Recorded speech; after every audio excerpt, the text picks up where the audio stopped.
what I am going to share with you today is specific, proven, and easy ways to move towards the pilot you want to become with confidence. But before we get started, I want to know, where are you in your pilot journey? Do you have any student pilots in the room? What about private pilots, certified private pilots? Okay. Commercial pilots. How about flight instructors in the room? Okay. Maybe my title of hacking was a little bit I started my journey 15 years ago, and within the first years in my journey, this is the kind of feedback I got.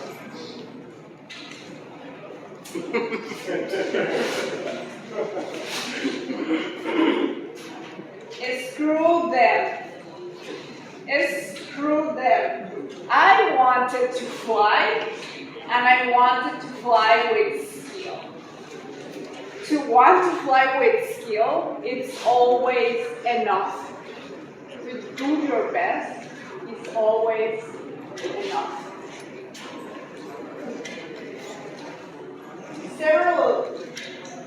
Several years later, I had a top-gun flight instructor walking towards me to tell me, you should be proud of your skill. After seeing me fly several times his favorite airplane, the Oshkosh.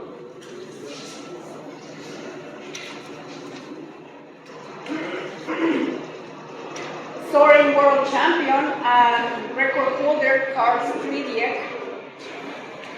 telling me while we were watching an award ceremony, like, you will be in the podium one day. You got what it takes.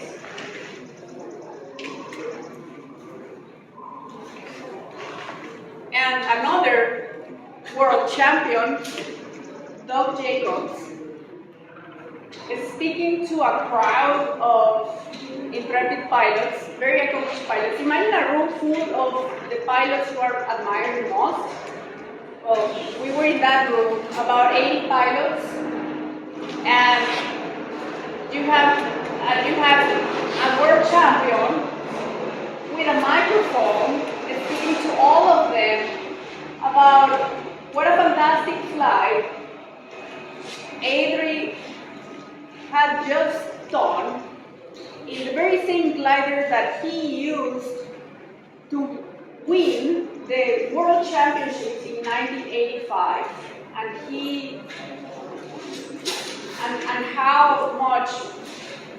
how pleased he was for having me sitting in that safe cockpit 4 years later.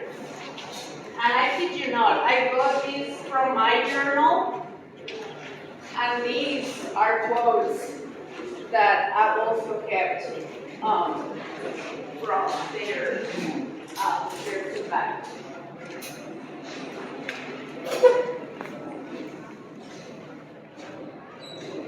And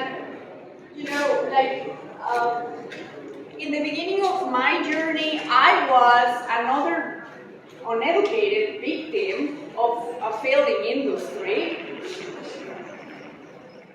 And at some point, because I wanted to fly so much, it forced me to find the secrets to own my own path, because it just seemed like wherever I went, I was not getting the support that I needed to develop my skill. And that's what I'm going to share with you today, because like me, you deserve to own your own path, to become a damn good pilot, and enjoy yourself in the process. So let's put this in perspective. Okay.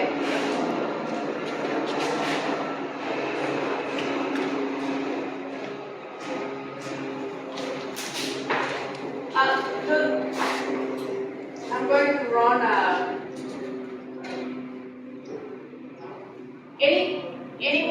anybody wants to make a guess how much a minute in an airplane is costing you? A minute in a Cirrus, a minute in a Cessna, a minute in an Aero, or about a minute in a Piper Cherokee? Anybody wants to guess? Yeah, that's right.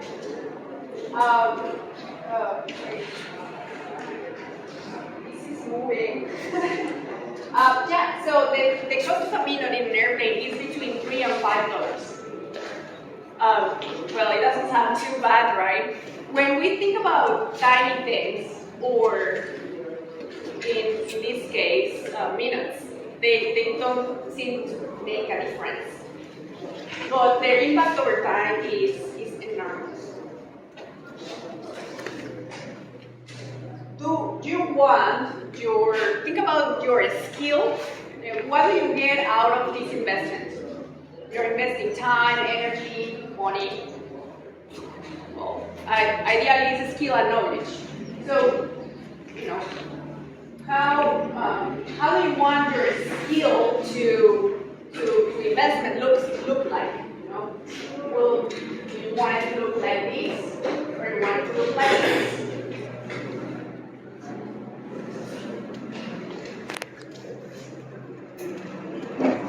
What you do not see in this graph is called compounding.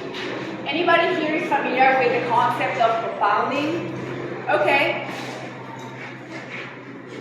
Let's, well, to understand the power of compounding, this is just a math formula. You can ignore it if you don't like that formulas. But the power of compounding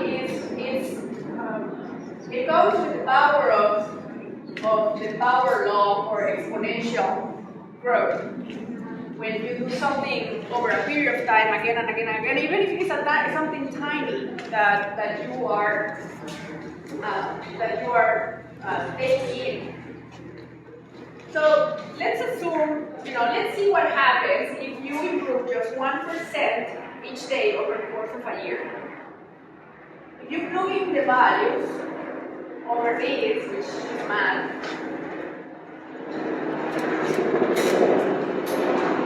over the course of a year, you will end up being 37 times better than you were in the beginning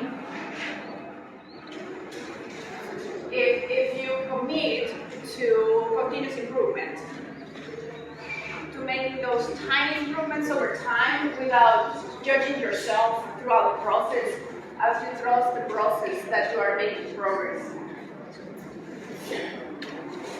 Stop putting pressure on yourself as you work to achieve these very, very ambitious goals that we always set ourselves to achieve, and instead use the power of compounding improvement.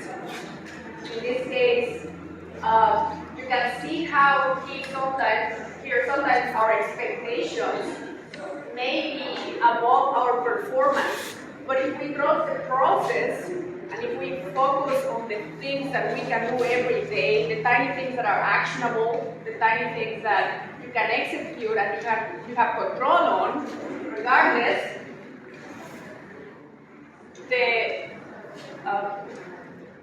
the math just works out.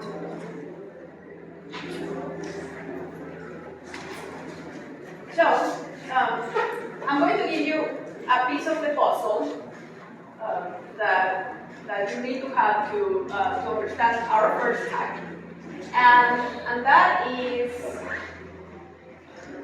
a quote that I really, really like.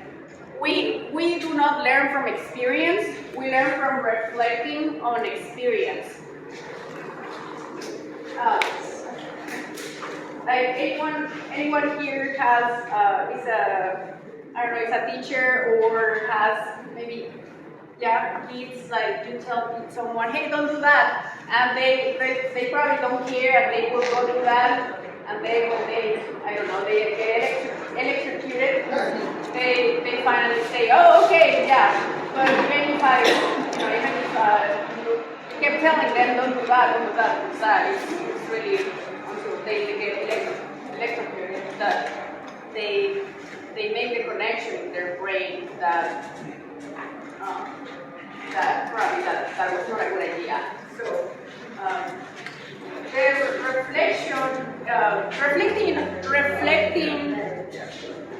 reflecting on our flights is a very powerful process, because here is where you extract what you can get away from the what you can get from the flight. We go ahead and spend some of our bills in flight training can be up to $500, $800. Some, if you are getting your multi-engine, like it's just like huge bills. But on average, we're going to be spending $200, $300 when we go train. If you are not disciplined to extract what you can take away from that flight, you will be wasting money along the road.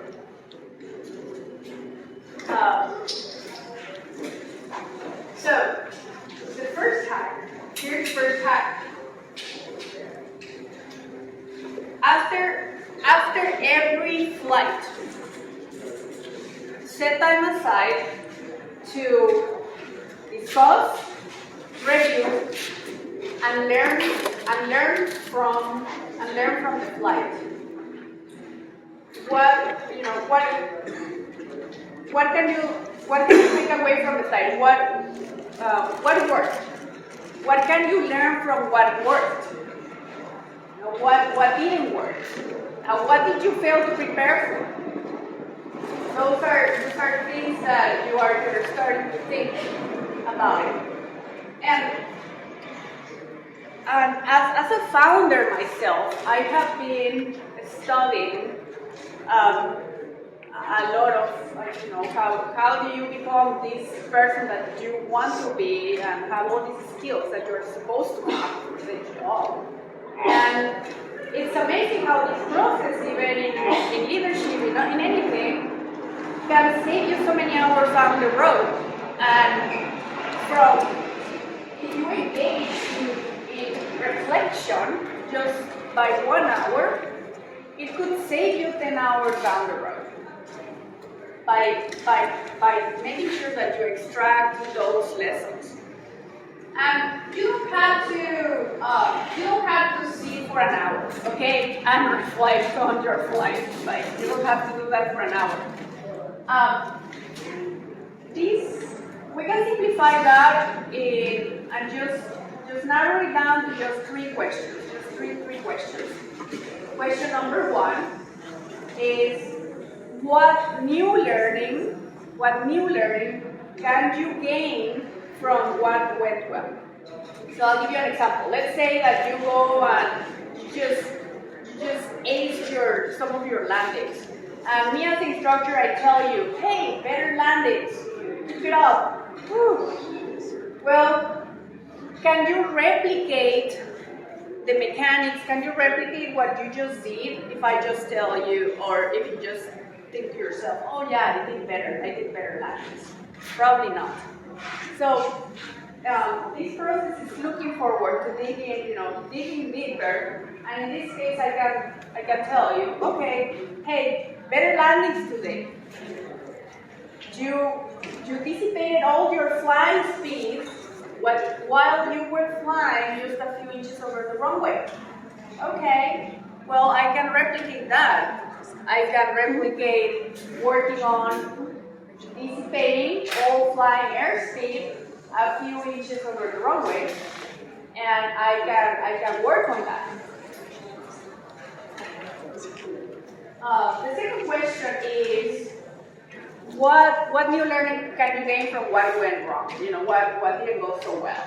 And as an example, I can I can tell you, hey, you were behind the airplane. But can you avoid any future mistakes if I just tell you, or if you just remember, hey, you were behind the airplane, just don't be behind the airplane next time? Well, probably not. You probably don't know how can you prevent that. Like, what do I do? But if I tell you, hey, you were behind the airplane because you allowed your final approach speed to decrease way before you go into ground effect, okay, well, let's not do that again. Let me keep that in mind. And the third question, which is my favorite, is what changes can you make to how you do things? So in this case, in these examples, the second one will be, okay, if I go behind the airplane because I allowed my airspeed to decrease way before what it was time to get to the flare phase, all I have to do is hold my final approach speed until I get there. So that if I am going to work on something to change next time, I will work on that. And in the other example, if your great landings are not consistent yet, then you can keep working on dissipating all flying airspeed while flying a few inches over the runway.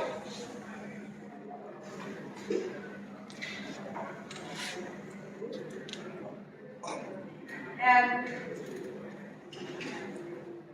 hey Siri, what day is today?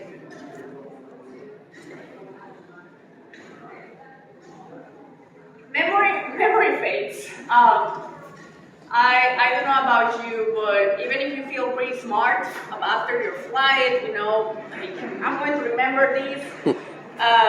Like, no, not so much. We process so many, we make so many decisions a day, we process so much information a day, your mind is just going to automatically dump a lot of the information you process every day. And if you care about your investment in flight training, you certainly want to document your flights because a lot of that information is going to start to disappear. So, anyone with a smartphone, please take a picture of this slide because even if you do this hack, it's not going to give you the benefit until you make it a habit. So you want to commit to making it a habit to note things you can change, or you want to, or the new learners are taking away from the flight.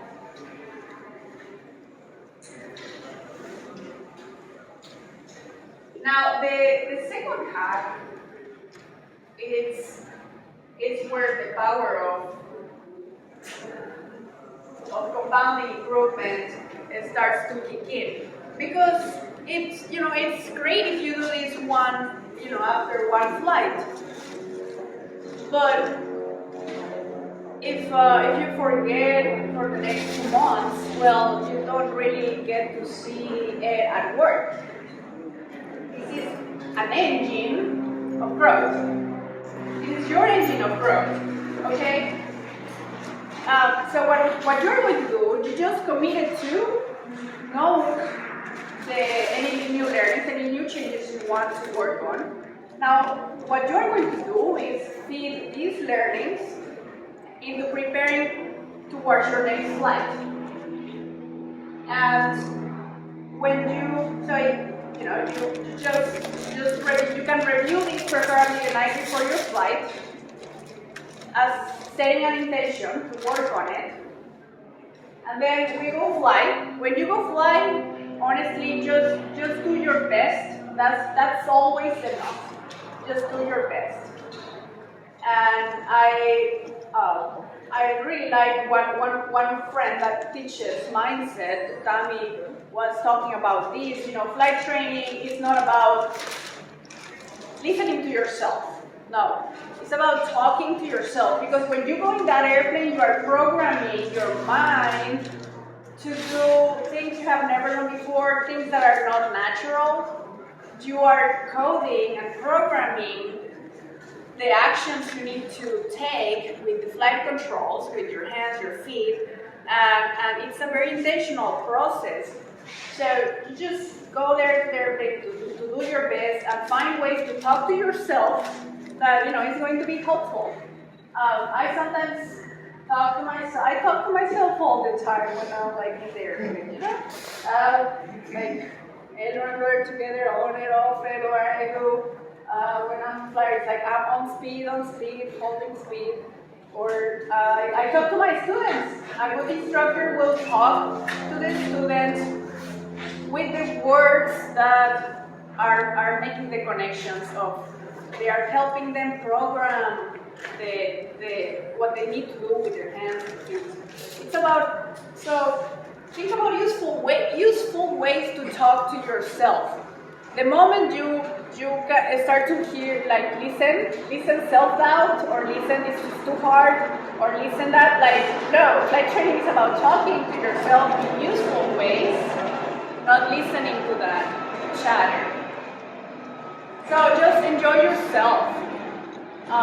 We are flying because we want to, so enjoy yourself when you go up there. And learning is about play time. So try to make it feel like that, or at least don't give yourself a hard time. I know we're all high achievers. After you go, come back from the flight, go ahead and reflect on your flight and capture, trying to look for new learning and improvement, and go ahead and you go back to the top of the loop, and you just repeat it again and again and again as a habit. And if you do this again and again and again, you are going to unlock the power law of that we get to see over time. I want to look for the graph, for the formula. Yeah, that is the loop that is giving you the power of compound improvement. That loop is how many times you are going through this process again and again and again.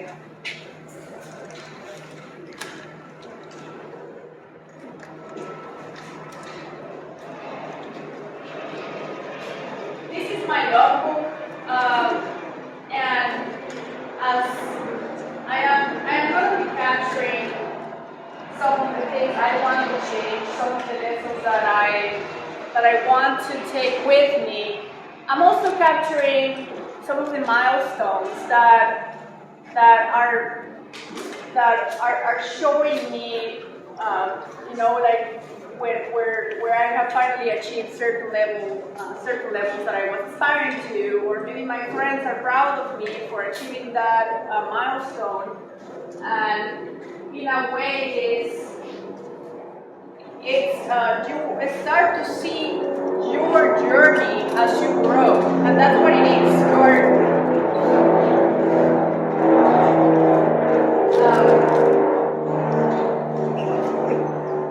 It's a journey. You're not just doing flight training. You're doing something that very few people do. In many cases, every flight is an adventure, and when you look back at how everything is unfolding, you can really see that at play, and it at least keeps you connected to why are you doing it in the first place.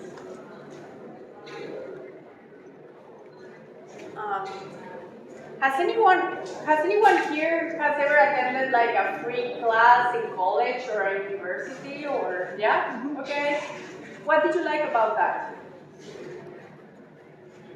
Other than it was free. All right. Yeah. Just sit on. I used to go sit in on other classes, and you're learning things without any of the pressure of having to take a test. I like that. Okay. And you didn't have to retain the information specifically. It was just, it was enjoyable. It was more enjoyable. You were exploring. Right. Yeah. Yeah. How about you?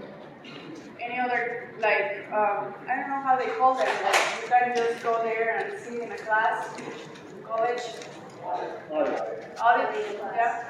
All right. Well, yeah, you can learn. Well, you can learn for free, and the third hack, if you get you can learn from your peers, and these, you know, when you flight training can be very isolating. We have so much technical books to read, and like it's so much that you almost feel like you need to lock yourself in a room for months before you can finish all that stuff. Also, most of us are going to be going to flight schools where we just go, meet our instructor, work together, and then leave. And we really never get to be in a classroom setup where we get to be with our peers or with a group of people that are working towards similar goals. And that we are missing so much from that. And I was very fortunate to understand the benefits of that through the sport of soaring. Soaring is a team sport, and you are always surrounded by peers.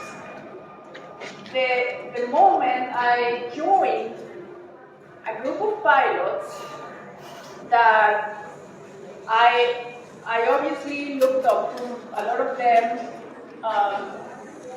I was new in soaring, so I obviously looked up to them, and some of them had impressed me, and joining them was just naturally pushing me forward to get to that level.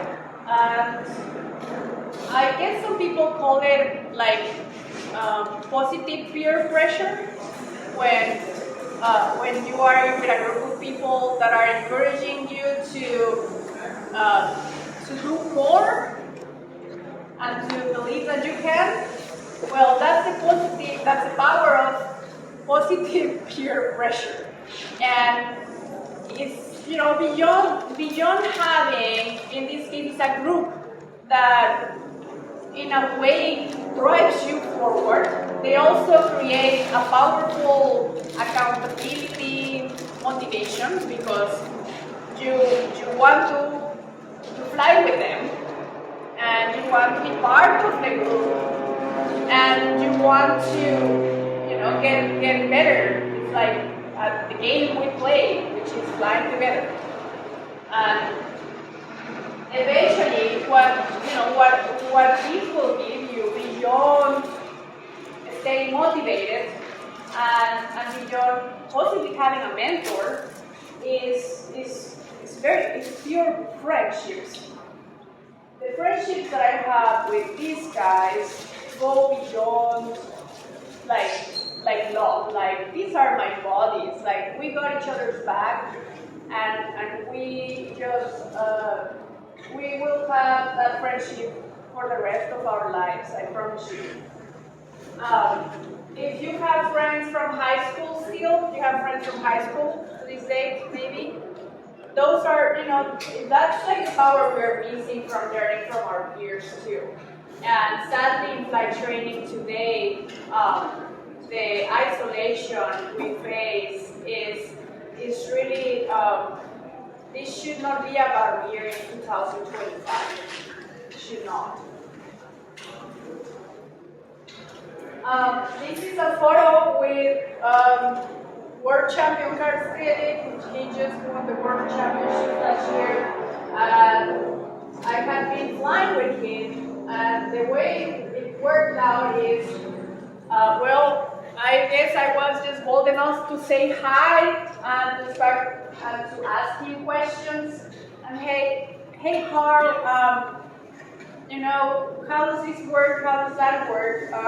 Do you have an open seat? Can I fly with you? Yeah, sure, come along. And just seeing the back seat, learning from one, you know, a historic pilot, your brain is picking information, your brain is learning so much.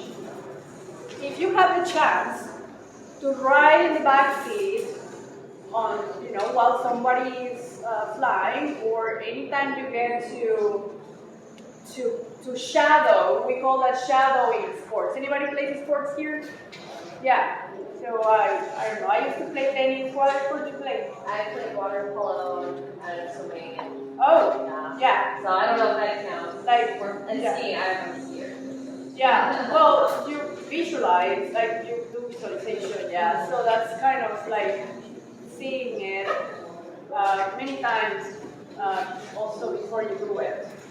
Yeah. Yeah. In tennis, for example, you will watch videos of a professional player that has the right technique, and you will just watch it over and over again for you to get the move, what you're supposed to do with that. But you can learn from your peers not only by being around them and studying together. Obviously, you can join some of their flights as well. And no, you may not be on the controls, but what you're going to learn a lot from it.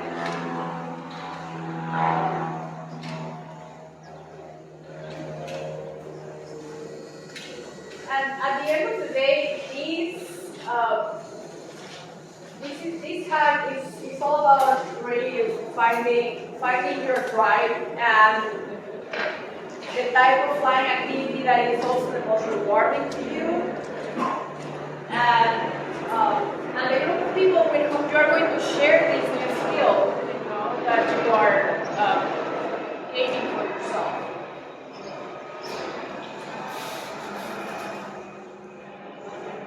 And what I like about this is that, especially if you are working on a new skill, is it will help you realize that you're not the only one struggling with something.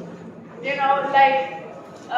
Sometimes when we go fly as a group together with my soaring friends, you know, I get back and I am like, hey, I think I stopped today at thermally, and they were like, no, like today was very difficult, like I couldn't figure it out. And then another one is like. Yeah, like I thought I was talking too. So the power of this also allows you to realize that you're not the only one struggling. It's not you. It's not just you. There are many factors that affect that. And also, you're not the only one doing your best in this case. You have other highly motivated people that are really working very hard on that skill as well.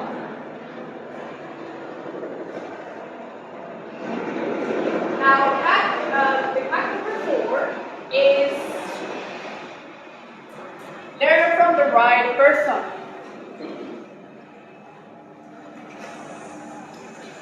Okay, you know, like you don't learn to fly from a flight school. You learn to fly from a flight. As far as I am concerned, you learn to fly from one person. And that person is the teacher. Whoever is teaching you, you're learning from that person. So I don't care if you go to a flight school that has one instructor, maybe the instructor owns the flight school, or you go to a flight school that has like 100 or 1,000 flight instructors. But what is important is that you are given options to identify an instructor or a few instructors that are going to be the right person for you. And it's very simple, okay? Like, I was trying to think, like, there are like so many, this pieces of advice, you know, how to select the right instructor, and then it's just so much things to consider. But it all comes to one thing, and that's thoughtfulness. Thoughtfulness. The thoughtfulness is, well, do you want your instructor to treat you as an afterthought? And, like, maybe he was training with another student and you arrive and he's like, okay, maybe what's your name? Like, okay, show me your logbook. Or maybe let me log into the fancy software management system that is telling me what you did last time. And then let me figure out what the computer is telling me to do with you right now, and let's go for it. Probably not a good idea. How to find, search for, evaluate the instructor's thoughtfulness.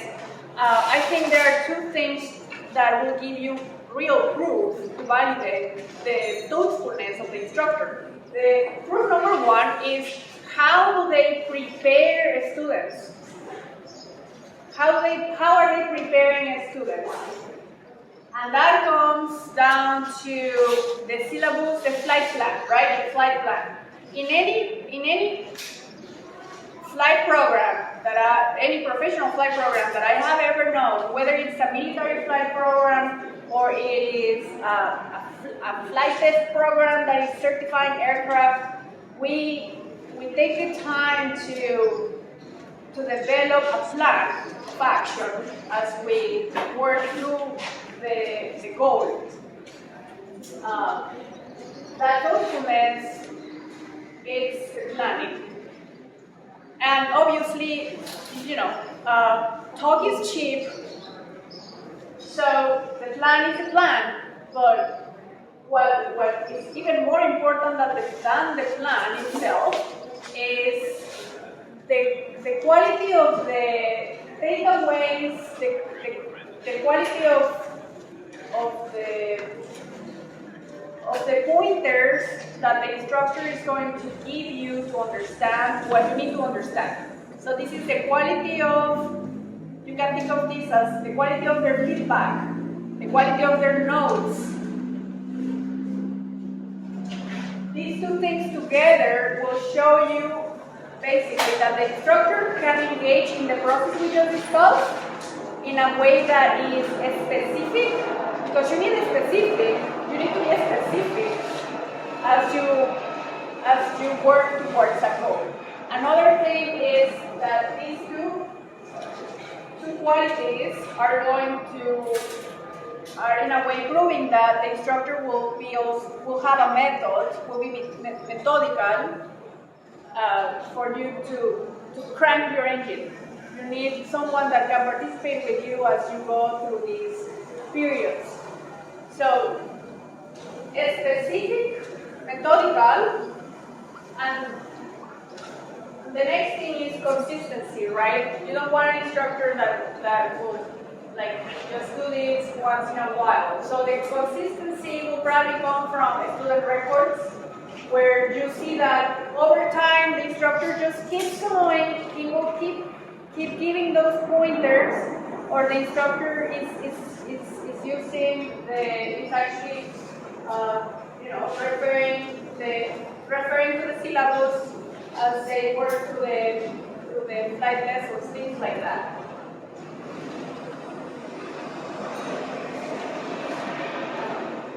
So one of the visions that I have with the FlyORKA that I have developed is to make it visible, where you can see the quality of the notes that instructors are sharing with students. Because if I can achieve that vision, students will be able to have a very clear way to discern what type of instructor will be a good fit, and also to identify those who are teaching and really thinking about their students.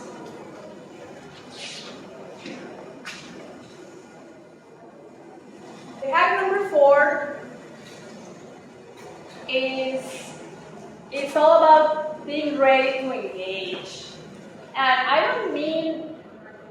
like going out there and engaging, getting engaged. I mean engage as being ready to do whatever you are about to do, being ready to engage. If you want to perform better in anything, it doesn't matter what you do, you want to feel better. Okay? I love this picture. I was actually ill, very ill, when I came across this picture in a certain magazine. And I stopped and I looked at that picture and I told myself that I was going to work to feeling like that once more. And it involved a lot of changes in terms of lifestyle, diet, committing to having a positive support system around me. But the key is that you cannot expect you should not be putting pressure on yourself and expect yourself to perform at a peak level. If you don't feel well, you need to take care of yourself first and get to the point where you have the fuel to go on afterwards. Because without that, our brains don't work very well. I can tell you that your action-reaction time, your agility, your focus, everything depends on how, it's not only fitness, it's also your having a good night's sleep, managing fatigue and stress, so that your brain can actually fire when you are supposed to command. In this case, your stick, rudder, buttons, whatever or making decisions as you fly or learn. Whether you are doing a challenging mission or you are learning, the decision making is taking a lot of memory RAM in your brain, and you need to do that. How many of you wear one of these, yeah? I'm not saying, wear one of these, but what I like about these is they help you understand, especially when I was ill, they help you measure if you're getting the nourishment that you're supposed to be getting, if you're getting the proper rest that you're supposed to be getting. So if you are working towards feeling better and making those changes, sometimes measuring is useful. The whole point here is to recognize that it's also important to make the decisions that will make you feel good, because this will show in anything you do, especially in your what you're getting from each flight.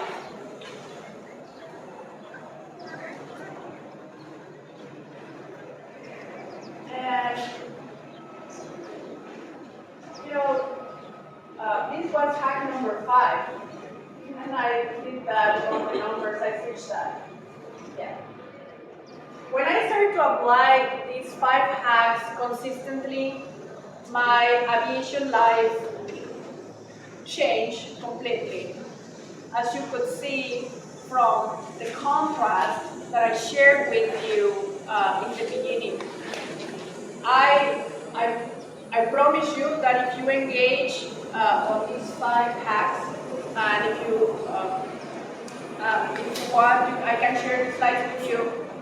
I promise you that if you commit to these 5 hacks, your progress is going to unlock exponential progress. But not only that, I think the biggest value of this is that you are going to get a lot of satisfaction from that, and hopefully also make some very lasting friendships like I've made along my journey. But I don't know about you guys, but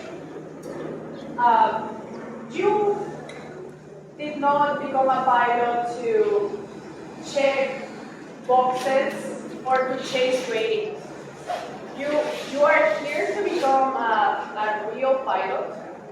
Enjoy yourself and yes, collect a lot of badges.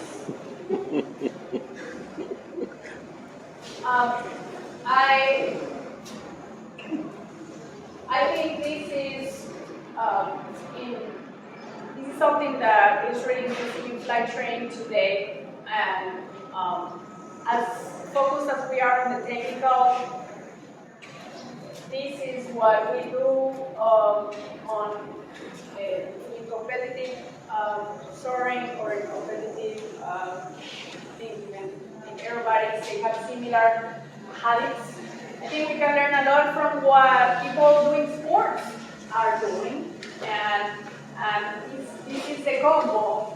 And I have tested it works. They actually work.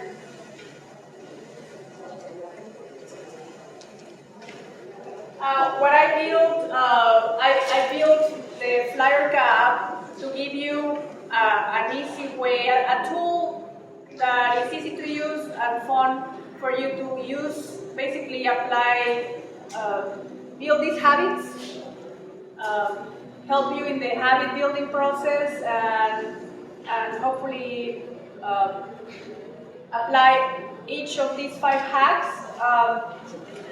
I hope it is something that will give you the results that I saw. And if you guys have any questions or want some of the notes from the class, please come over. I can give you my card so that I can share the notes, or so you can remember. Just curious, where are you from? My birth country is Mexico. Yeah. What part? I've been Guadalajara. Yeah. I've been. Yeah, I can tell you the freedom to fly that we have in this country. It's something that I value a lot. You don't have this anywhere else, so it's pretty cool. Anyone has any questions? Or anyone wants to just dump their problems on what they're doing or going through? All right. Well, thank you so much for being part of this workshop.